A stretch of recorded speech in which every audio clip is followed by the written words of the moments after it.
Hi, this is Ingvar, and in this video I want to share with you a blitz game I played today on chess.com.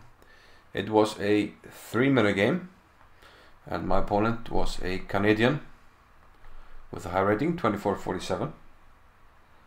And even though it was a 3-minute game, it gave me tremendous pleasure, and to my mind it shows that you can play some interesting chess and get games that you enjoy and feel like you created something that you're happy with, even though it's a blitz game.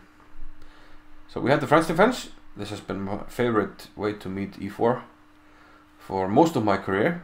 He played knight e2, which is the Tarrasch, knight f6, the most common way to meet the Tarrasch variation, or the most classical way at least, c5, and everything is according to theory here. And now he went with knight g to f3. Knight e2 is probably the most common move when black takes on d4 and goes with f6, but I went knight f3, which is a little bit different. I decided to go with g6, which is a somewhat modern way to meet this line. He castled, bishop g7, and now rook to e1. I castled, knight went to f1, and now I took on d4. So we see this typical break, c5, and soon after f6. If you saw my video on the novice player posting from Reddit, I mentioned that we don't play f6 until we're ready, and now I've castled. Now I can play f6. Everything is ready. So f6, he takes. And I have to take care of this, so I'll play knight takes f6 to take care of the pawn.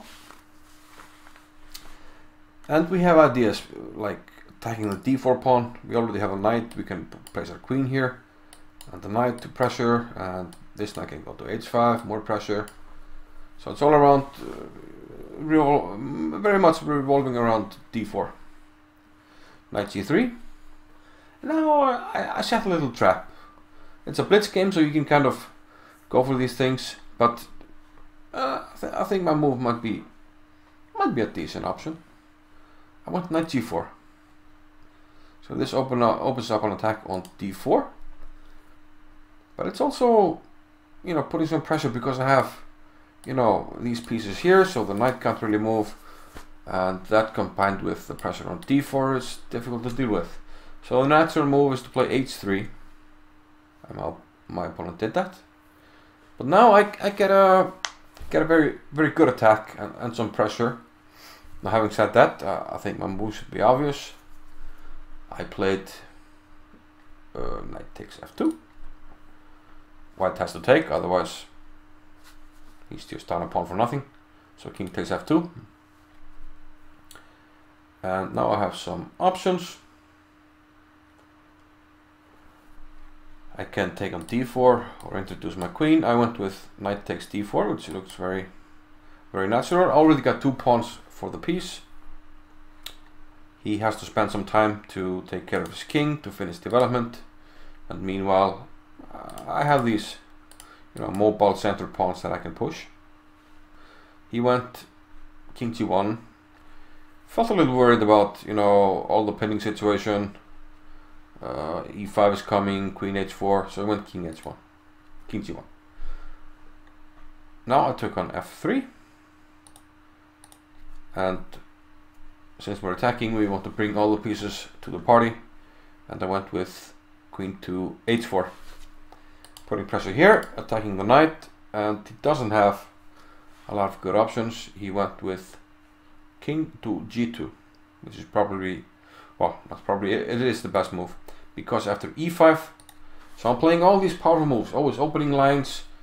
It's an attack, we must play powerful. So we open up for the bishop, double attack on this, and now we have a nice central pawn mass here. He has to defend the pawn on h3 with rook h1. So now it gets tricky. I could play like sort of positionally, play bishop e6 and double the rooks. I think black has full compensation and might even be better. I mean, I have 2 pawns. White has port development. uncoordinated pieces and the bad king. So I think bishop e6 might be the best option here. Bishop e6, rook f7 and double. All the black pieces are fine, no weaknesses, and you know, go from there. I however went with e4, and I haven't deeply analyzed which approach is better, but they both kind of look okay.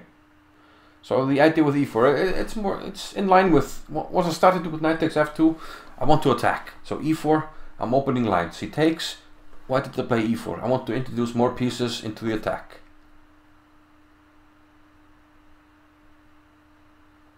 And I almost got it right. I played bishop e5, which is a good move. Attacking this, putting pressure on white. But bishop to d4 would have been even stronger. Now we're throwing rook f2.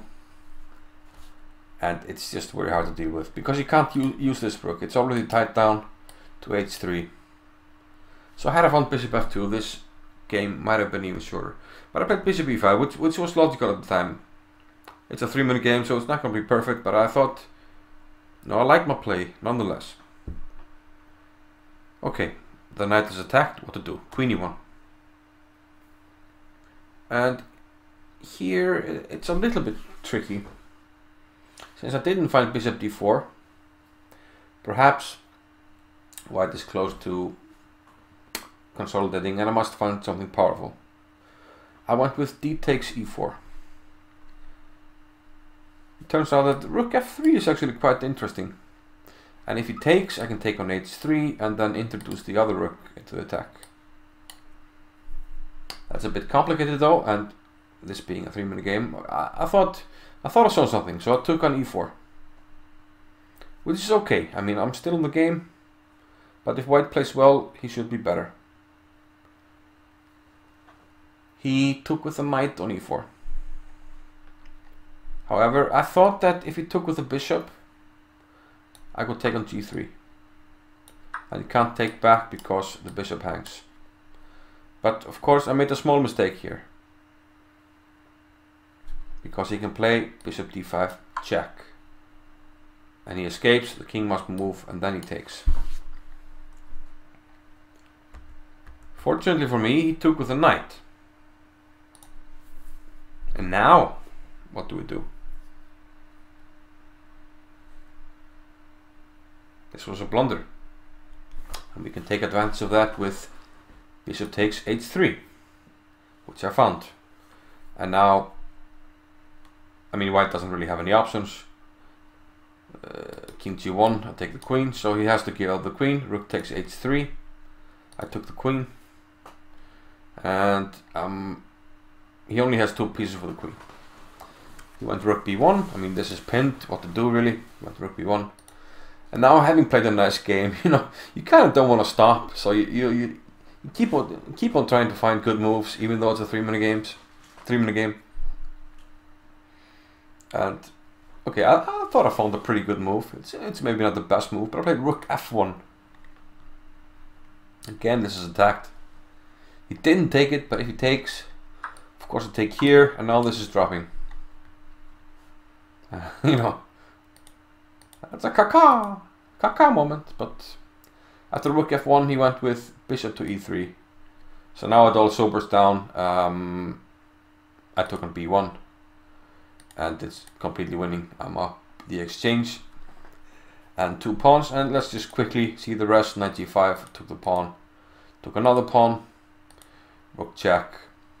He doesn't have a lot of options. King e4 is the best move, which he played. Rook e8, and everything is dropping. Bishop f6. Probably the simplest is rook takes e3 and then just take this, but I went with rook a3. This is hanging. Knight e4. Bishop d4, can't defend this. You want king, no, knight d6. I took it, and now I decided, okay, I'll just give up the rook and then take the knight. Play bishop d6, bishop e5 to take on d6. But here, yeah, he went for something different, hoping for a stalemate or some random attack. But okay, it's nothing, and I very quickly managed to set up a mate here. mate here coming up on the 8th file, and my opponent finally resigned. So a pretty cool game. I enjoyed that one, and I hope you guys did as well. Thanks for watching. Bye.